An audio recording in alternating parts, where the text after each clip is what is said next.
Once whites become a minority, they will be in a vulnerable position. No ethnic group should ever give up their political power.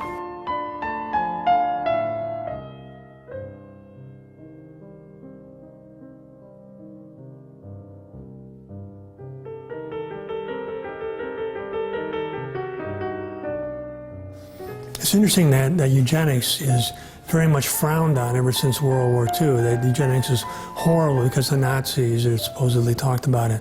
But the fact is that eugenics was a very mainstream movement in Western culture in the beginning parts of the 20th century, last part of the 19th century, and it makes excellent biological evolutionary sense. That is, if you have any trait that shows genetic variation, you can select for it simply by encouraging people who are high on the trait or low on the trait to keep getting married and having children. Now, that is now regarded as a horrible idea.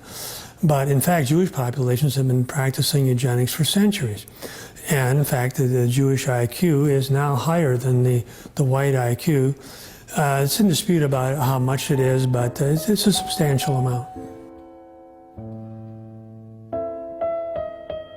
Intelligence is still very much prized within the Jewish community. Jews are very proud of being smart. Jews have a very strong sense of status, where they went to school, what their accomplishments are, and so on. And it tends to be oriented towards things that are sort of high IQ occupations. So people, Jews who have high intelligence have considerable status within the Jewish community. In the non-Jewish community, among white people, I think to a certain extent there is, certainly intelligence is a resource in some subcultures among whites, but it really is the case that for other subcultures among whites, that's not the case. And there are a lot of other traits that are very valuable. And that, of course, is accentuated by the media. I think there is a sort of dumbing down of our culture and prizing of traits, macho traits and violence and impulsivity and sort of thug-type cultures that we see in the movies all the time.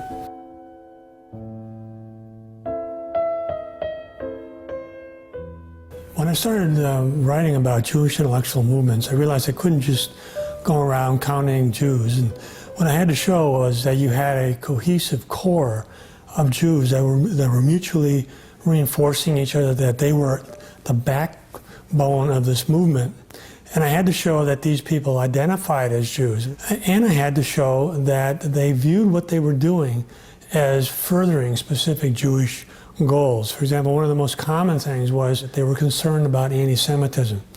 Quite a bit of my writing in my book, The Culture of Critique, was to show that the Jews who were the center of these Jewish intellectual movements were very concerned about issues like anti-Semitism. That they were trying to develop theories in which anti-Semitism was a pathology, in which anti-Semitism had no intellectual basis, in which it was just morally beyond the pale.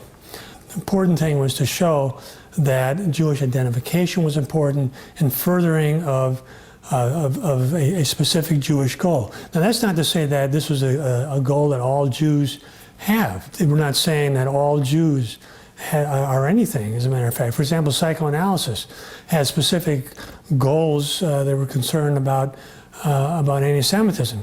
But that doesn't mean that most Jews even believed in psychoanalysis or anything else. We're talking about a cohesive group of people.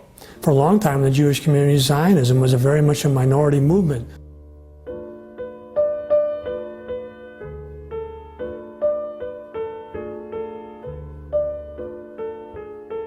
There were not that many Jews that were really involved in Zionism.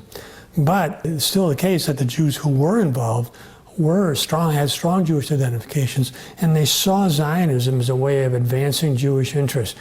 So that's what I try to do with all these Jewish intellectual movements. And frankly, it wasn't very hard. It was quite easy to show that, say, Sigmund Freud had a very strong Jewish identity. It's very easy to show that the Frankfurt School intellectuals, Max Horkheimer, Adorno, and these other prominent Frankfurt School people had strong Jewish identities. Franz Boas, the famous anthropologist, very strong Jewish identity, a very deep concern with specific Jewish issues like anti-Semitism, and that they saw their particular intellectual endeavors as advancing specific Jewish goals. There's nothing wrong with advancing your own goals. That's what we all do. The only thing is that those goals oftentimes conflict with those of other people. And so essentially, for example, at the Frankfurt School, he developed an ideology in which any group identification that a non-Jew had was considered a pathology.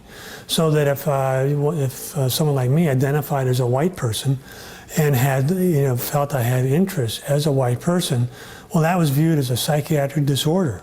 There was never any mention about Jews that is strong, with a very strong sense of Jewish identity and Jewish interest, that there was anything wrong with them. It was an ideology that that really framed adaptive behaviors of non-Jews as pathological. Even family life, that non-Jews with strong family ties and so on, there was something wrong with them. Their families were authoritarian, and they did all the psychoanalytic stuff to try to prove that sort of thing. But it was just made up science and no scientific basis at all.